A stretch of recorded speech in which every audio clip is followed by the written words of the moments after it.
યાર પહેલા મારી પહેલા વાત સાંભળી લો. આટલા વર્ષથી કોઈ આવતું નથી, આજે જ આવ્યું. ભાઈ કોને પણ નહીં આવ્યું? કોઈ નથી આવતું. અરે કોઈ આવતું નથી. કોઈ આવતું જો નથી. તારે માનવું ના તો ભાઈ તું રાખ. આ તો ખાલી મોહનસ્ટેટમાં આવ્યા છો, અત્યારે એવું છે. તારે ફરિયાદ તારે સાંભળવું જ નહીં તો ભાઈ અમારે શું કરવાનું? તારે સાંભળવું જોઈએ ને, સાંભળવાની તાકાત રાખવી આવવાનું પડે. તો નહીં કરે એને. હા, આ આપતા બધા પૈસા ખાય છે, એવું છે. હા, પહેલા સાંભળવાની તાકાત રાખ પૈસા પડે. ખાય છે.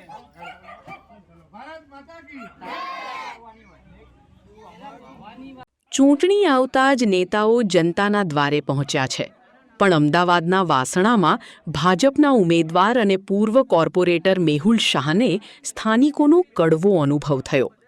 વર્ષોથી ડ્રેનેજ અને પાણીની સમસ્યા વેઠતા લોકોએ પૂર્વ કોર્પોરેટરને ઘેરીને સવાલોનો મારો ચલાવ્યો હતો. કામ નથી કર્યું તો મત શેના? તેવા રોષ સાથે સ્થાનિકોએ ઉમેદવારનો જોરદાર વિરોધ કર્યો. સ્થાનિક સ્વરાજ્યની ચૂંટણીના જંગમાં હવે જનતા નેતાઓનો હિસાબ માંગી રહી હોય તેવા દ્રશ્યો સામે આવ્યા છે.